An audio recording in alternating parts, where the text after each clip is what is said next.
What if I told you that no one in this world has the power to ruin your day unless you hand them that power?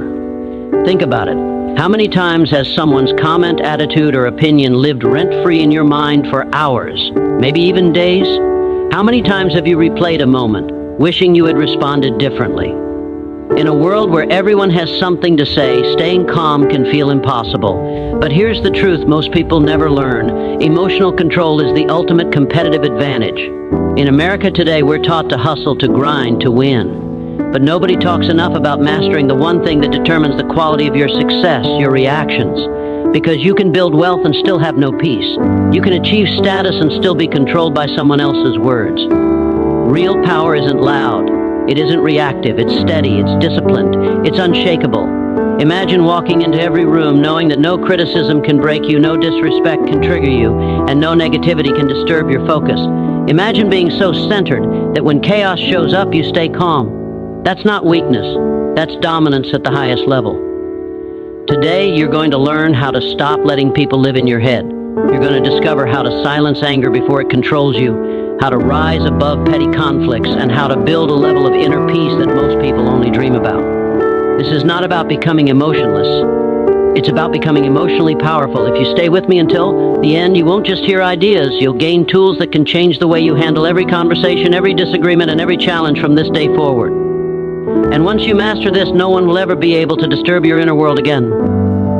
Control over reaction is true power because reaction is the only territory that fully belongs to you. Every day, people speak carelessly, situations unfold unexpectedly, and events challenge your comfort, but none of these forces enter your mind without passing through your interpretation. The average person believes power means controlling circumstances or influencing others, yet the highest form of authority is self-mastery. When you cannot govern your response, you surrender leadership of your inner world to external conditions.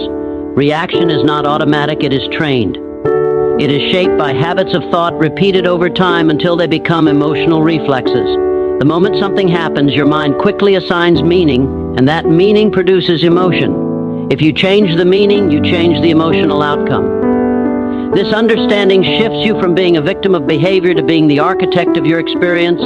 True strength reveals itself in the pause between stimulus and response. In that brief space lies choice, and in choice lies freedom. Most anger erupts because the mind has been conditioned to defend pride, expectations, or personal identity. When someone disagrees, criticizes, or behaves rudely, the ego interprets it as a threat, yet no one can diminish your worth unless you participate in that belief. Emotional discipline is not suppression, it is intelligent direction of thought. It requires awareness, patience, and deliberate focus. The calm individual is not weak, but highly trained. They understand that reacting impulsively wastes energy and often creates regret. They measure their response according to their long-term purpose, not temporary emotion. When you control your reaction, you maintain clarity. Decisions made in anger are rarely strategic. They are reactive attempts to defend self-image. By mastering your response, you preserve dignity, authority, and mental balance. You become predictable to yourself, even if the world remains unpredictable. This consistency builds confidence because you trust your own composure. Instead of being pushed by other people's moods, you remain centered in your chosen state. Over time, this practice rewires your emotional patterns. What once triggered irritation becomes neutral, and what once provoked confrontation becomes an opportunity for growth. Control over reaction is therefore not just emotional restraint, it is the conscious decision to govern your mind so thoroughly that no external force can dictate your inner condition. Thoughts create emotional reality because every emotion you experience is first formed as an idea in the mind. Before anger appears in your voice or tension rises in your body, a thought has already interpreted the situation and labeled it as unfair, disrespectful, or threatening. The event itself is neutral until your perception assigns meaning to it. Two people can face the same criticism. One feels motivated while the other feels insulted. The difference lies not in the words spoken, but in the internal narrative constructed around them. The mind is constantly translating experiences, and those translations shape emotional outcomes. When you believe someone intended to hurt you, anger grows. When you believe they acted from stress or ignorance, calmness becomes possible. Your interpretation is the invisible force directing your emotional state. Anger often feels automatic, but it is the product of repeated mental habits. If you habitually assume negative intent, your emotional world becomes charged with irritation. If you train your mind to look for understanding or alternative explanations, your reactions soften. This is because thoughts trigger chemical responses in the body. The brain does not distinguish strongly between imagination and reality. It responds to what you repeatedly think. When you replay an insult in your mind, the emotional charge intensifies as if the event is happening again. When you deliberately replace that replay with a balanced perspective, the intensity decreases. The discipline of monitoring your thoughts is therefore the discipline of shaping your emotional climate. Most disturbances arise not from what people do, but from the stories you tell yourself about what they did. A delayed reply becomes "they don't respect me." A blunt comment becomes "they're attacking me." These assumptions generate feelings that may not match reality. By questioning these stories, you weaken the emotional reaction attached to them. This does not mean denying feelings, it means tracing them back to their source. When you change the internal sentence, you change the emotion attached to it. A mind trained in constructive interpretation becomes less reactive and more composed. Emotional peace is not found by controlling others, but by mastering the lens through which you see them, recognizing that your emotional world is shaped primarily by the quality, direction, and repetition of your thoughts. Ego is the root of offense because it is the part of the mind that constantly seeks validation, superiority, and protection of identity. It builds an image of who you believe you are and then demands that the world confirm that image at all times. When someone disagrees with you, ignores you, criticizes you, or outperforms you, the ego interprets these moments as threats rather than neutral events. The discomfort you feel is not always about the action itself, but about the injury to the identity you are trying to defend. If you see yourself as intelligent, criticism feels like an attack.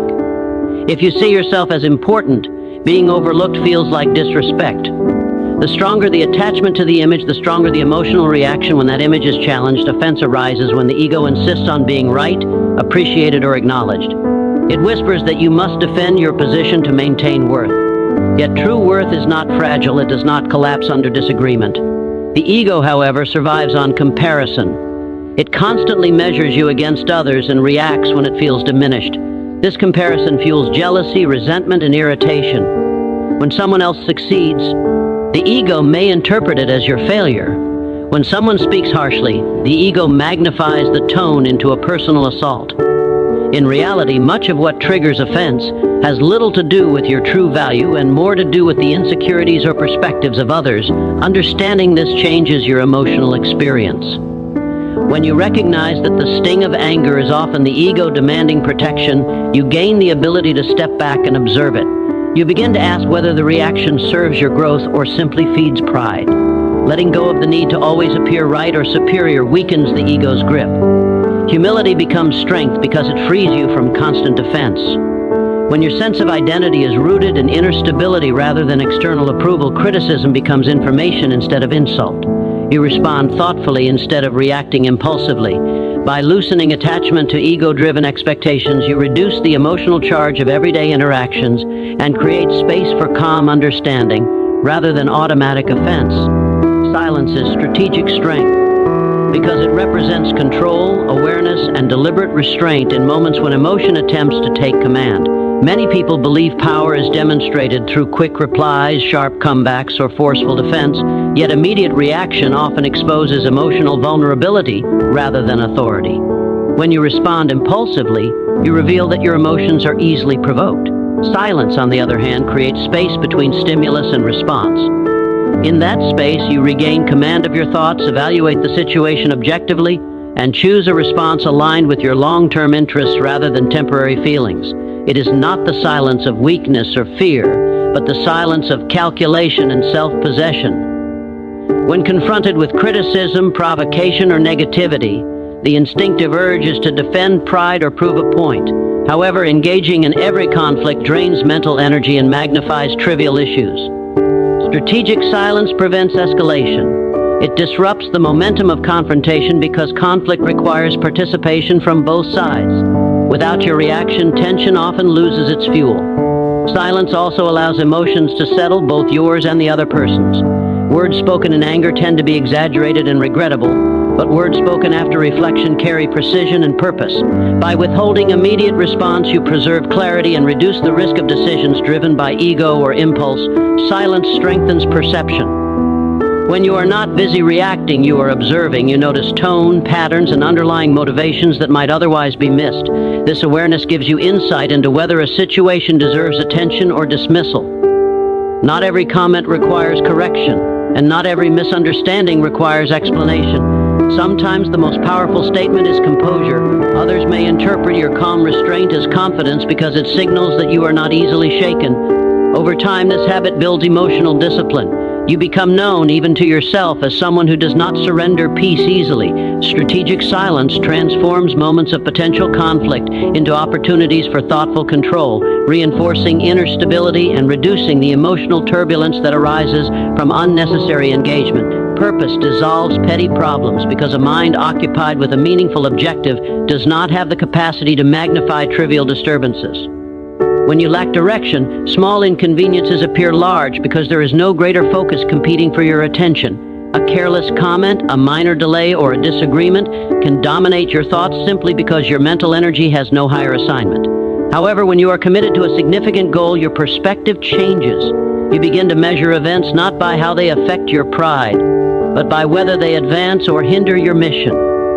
Most everyday irritations fail this test, and therefore lose importance.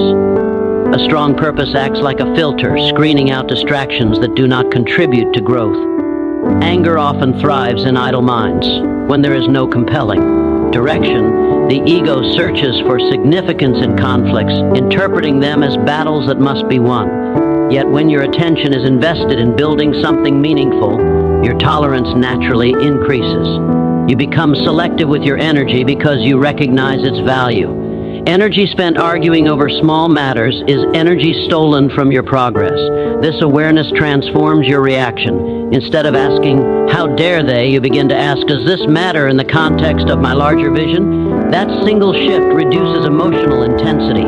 The mind cannot obsess over trivialities while fully engaged in purposeful creation. Purpose also strengthens resilience. When challenges arise, they are viewed as part of the journey rather than personal attacks. You understand that growth requires endurance, and endurance requires emotional stability. A focused individual sees criticism as feedback, setbacks as lessons, and obstacles as temporary. This broader perspective weakens the impulse to react emotionally to minor frustrations. It becomes easier to forgive, overlook, or ignore what does not align with your path. Over time, your identity becomes anchored in progress rather than pride. The more deeply you commit to your purpose, the less you are disturbed by the opinions or actions of others. Petty problems lose their emotional weight because your mind is anchored to something larger, more meaningful, and more demanding of your attention. Inner peace is a daily discipline because it is not a permanent state granted by circumstance, but a condition cultivated through consistent mental training. Many people assume calmness will arrive when problems disappear or when others behave as expected, yet life continually presents uncertainty, disagreement, and pressure. If peace depended on perfect conditions, it would rarely exist. Instead, it depends on habits of thought practiced repeatedly until they become natural responses. Just as physical strength requires regular exercise, emotional steadiness requires intentional practice. Each day presents opportunities to either reinforce patience, understanding, and self-control, or to strengthen irritation and impulsiveness. The mind develops according to what it rehearses most often. Discipline begins with awareness. You must notice your emotional patterns before you can reshape them. When irritation arises, the disciplined mind does not justify it automatically, but examines its source. It asks whether the reaction is proportionate or merely habitual. This reflection interrupts automatic anger and replaces it with conscious choice. Over time, this process becomes smoother and faster. What once triggered immediate frustration becomes a signal to pause and breathe. Daily discipline also includes managing internal dialogue, because repeated negative thoughts quietly erode calmness. Replacing exaggerated assumptions with balanced reasoning strengthens emotional stability.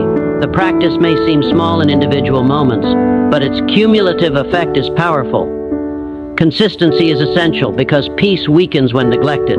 A single moment of composure does not guarantee future restraint. It must be reinforced repeatedly. Reading constructive material, reflecting on experiences, practicing gratitude, and maintaining perspective are all forms of mental conditioning.